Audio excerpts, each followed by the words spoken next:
aí galera do YouTube, aqui é o Márcio do canal Leiturando e hoje eu faço sobre um livro maravilhoso que é Os Capitães da Areia, do Jorge Amado.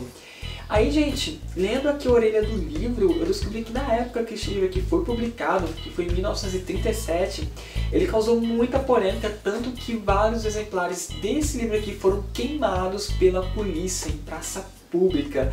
Aí eu fiquei me perguntando, mas o que tinha nesse livro aqui que causou tanta polêmica? E então depois eu vou dizer pra vocês o que foi que causou tanta polêmica.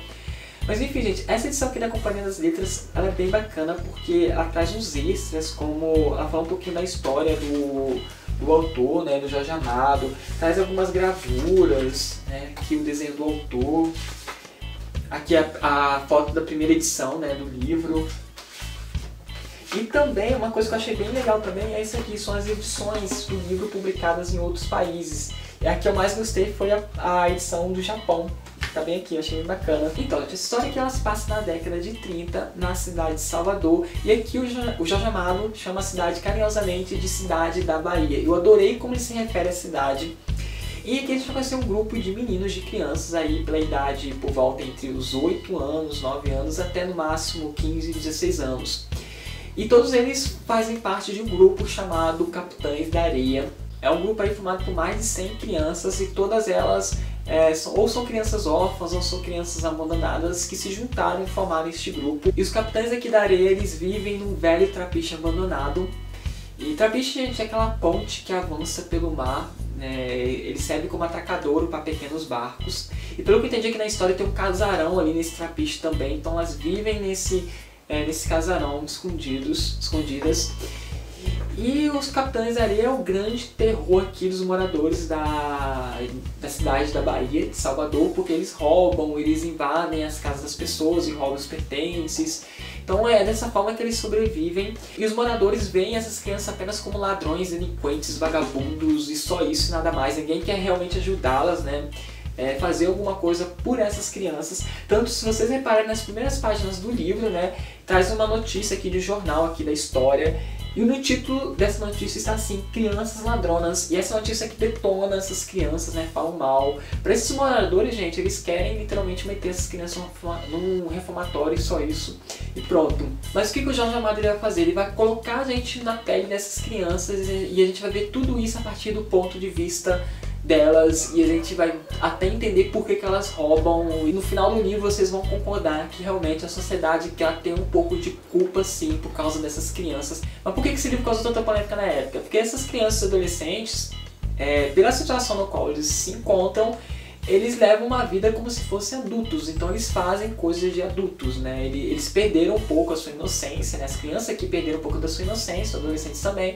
Então eles fazem coisas que a gente espera que só adultos fazem, como por exemplo, a gente vai ver que adolescentes aqui dormindo com prostitutas. Isso vai acontecer com muita frequência aqui, e entre outras coisas também. Então por isso que na época isso causou muita polêmica, né? Porque as pessoas nessa época, né, na década de 30, eram muito conservadoras, então imagina ela lendo essas coisas, né, no livro. Então é óbvio que muita gente condenou esse livro por causa disso, mas a gente tem que parar pra pensar que é o Jorge Amado narrando uma realidade possível, algo que pode acontecer até pior, né? A situação dessa criança é muito triste, tem partes aqui que vai cortar o seu coração, sabe? Principalmente nas partes assim, que quando a gente vê que essas crianças, elas também sentem falta de um carinho de um pai, de uma mãe. Por exemplo, quando eles veem uma família, um pai e uma mãe levando o seu filho para brincar no carrossel e ela sente aquela tristeza por não ter uma família. Isso é de cortar o coração. Também a sociedade tratando eles, os moradores tratando eles como vagabundo. A gente vê policiais expulsando eles de praças e tratando eles como animais. Aliás, todos os moradores aqui de Salvador tratam eles como se fossem animais. Então é muito triste a situação deles. E você começa até a entender os porquê que eles têm umas atitudes até ruins com as pessoas. O livro vai narrar alguns acontecimentos de alguma dessas crianças aqui do Capitães da Areia. Então cada capítulo vai focar numa delas. A gente tem o Pedro Bala, que é o líder aqui do Capitães da Areia, e ele é de longe o meu personagem preferido aqui da história, porque ele é aquele tipo de personagem que eu gosto muito, como eu já falei antes em algum vídeo, né? Ele é um cara muito leal, ele é muito leal ao Capitães da Areia. Ele tenta, tudo que ele faz é pro bem do grupo, ele tenta ajudar todo mundo, ele se importa com todo mundo. Então ele é um personagem que eu gosto muito. E a gente fica sabendo que o Pedro Bala, ele era filho de um grande grevista aqui de Salvador. Então o grande sonho do Pedro Bala é de se tornar como pai, né? De fazer parte de um movimento, de um grupo que tem como objetivo ajudar os trabalhadores, ajudar as pessoas, né? Então ele tem esse sonho. Aí tem outros também, como o professor, que tem um talento muito grande para desenhar, né? Ele tem um dom muito bom para desenhar, só que às vezes as pessoas desprezam o desenho dele, mas ele é muito bom, ele tem um talento mesmo, isso fica muito evidente na história. Aí a gente tem também o Volta Seca, ele diz o tempo todo que o padrinho dele é o Lampião, né? Aquele famoso Lampião. A história se passa na mesma época, né, do Lampião, então de vez em quando o livro vai narrar alguns acontecimentos que envolvem aí o Lampião. Eu acho muito bacana livros que citam algum fato histórico ou fala sobre alguma pessoa muito conhecida aí da história no segundo plano, acho muito bacana. E o grande sonho do Volta Seca é encontrar, né, o grupo de Lampião e fazer parte do grupo. Então cada um desses meninos tem um sonho. Uma coisa que eu quero que vocês prestem bastante atenção é que de vez em quando essas crianças, esses adolescentes, quando eles roubam, eles meio que debocham das pessoas que roubam, né? Eles se sentem muito felizes por dar prejuízo àquela pessoa. Quanto mais prejuízo eles dão para aquela pessoa, mais elas se sentem felizes. Olhando assim, parece algo cruel por parte dessas crianças, né? Parecem crianças maldosas, mas a gente vai perceber que por trás disso aí é um sentimento de vingança, né? Elas estão se vingando dessa sociedade, né, no qual as desprezam, os humilham. Então, ao mesmo tempo que elas roubam para sobreviver por necessidade, elas também aproveitam esse momento para se vingar da sociedade. E o que a sociedade aqui de Salvador faz é literalmente fingir que essas crianças não existem, né? Não olhar para elas, querer prendê-las todas em um reformatório, achando que dessa maneira estão resolvendo o problema, mas na verdade não estão. Então fica evidente que sim, gente, a sociedade também tem muita culpa por causa disso, né? A sociedade, na verdade, se para pensar, é mais culpada por causa disso. Então é um livro que discute muito esse problema social. Eu gostei muito do livro por causa disso, tá, gente?